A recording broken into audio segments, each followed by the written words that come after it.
cannot be confirmed, you will be removed. If the ID cannot be confirmed, you will be removed.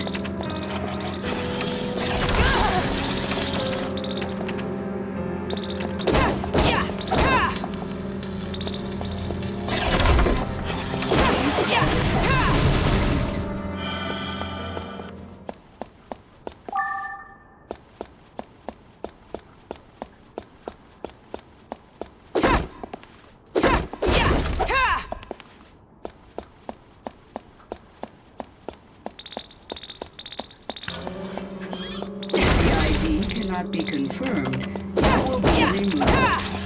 If the ID cannot be confirmed, you will be removed.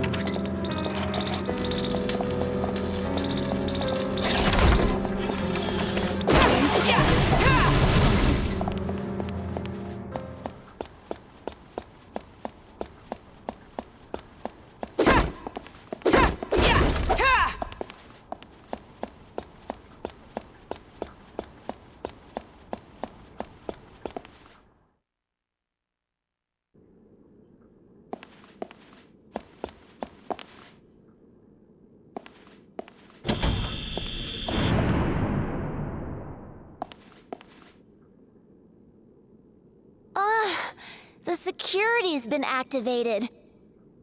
It's locked tight. Well, only one way to go. Forward! Right.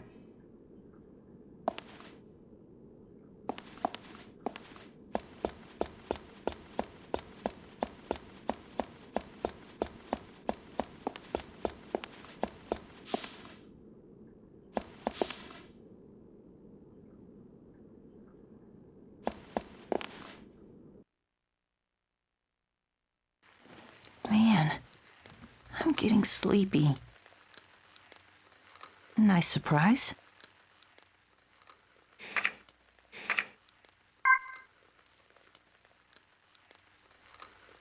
Everyone in town called the old writer who lived in this house a weirdo.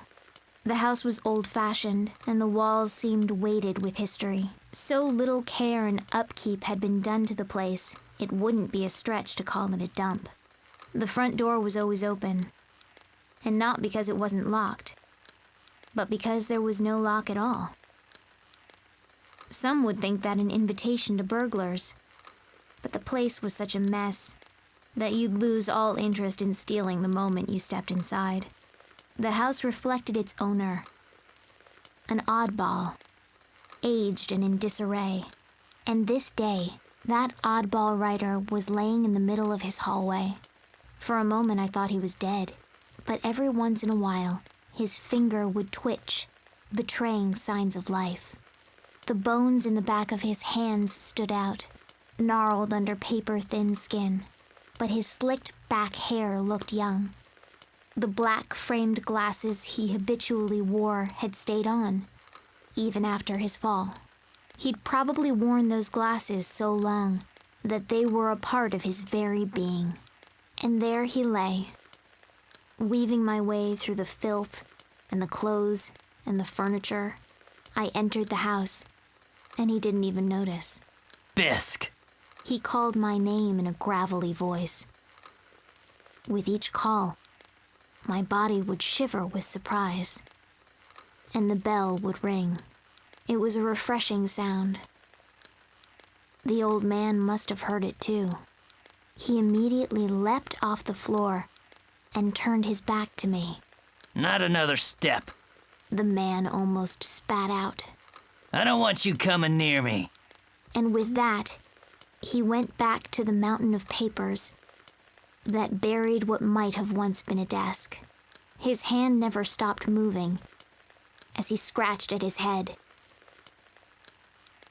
Believe it or not, he'd call out, drop to the floor, and do it all again. I was thoroughly baffled. And so I sat in the corner of the writer's room until night fell. The bell at my neck continued to tinkle lightly as I tilted my head. Can this man truly be Bisque's family? I came to check up on him every few days. But each time he'd act just as wild and nonsensical.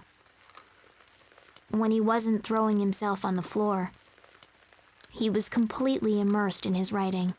Disturbed by his unnatural behavior, I tried my best not to allow my bell to ring, and so I stayed nestled in the corner until I finally heard the sound of a pen sliding across the desk. Phew. A loud sigh was immediately followed by a loud thud. He'd fallen backwards off his chair. Finally, finished. The way he breathed those words sounded so unlike his usual crazed tone. I lifted my head, and the bell chimed to him gently. With his back still on the floor, he let out a low moan.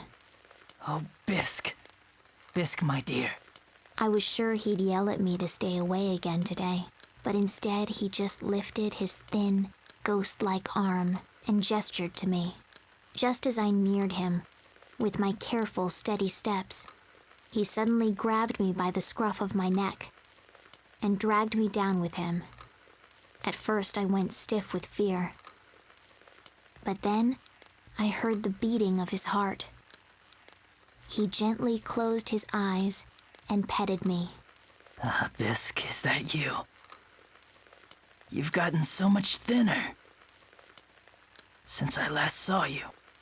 His bony hands were rough, but he petted me softly. As I sat there, unable to answer, the beating of his heart became softer and softer. He continued to coo at me gently. Finally, I'm able to sleep. His last words sounded more like he was speaking them from a dream. As the hand on me never wavered, I finally realized. My doubts were cleared. I understood now that this was the orange-belled Bisque's family. And as I gently closed my eyes, I could feel the sound of my own heartbeat, slowly melting free of its ice. I am Bique. Bique with her orange bell. The foster child who brings peaceful slumber to the master writer, whom everyone called crazy.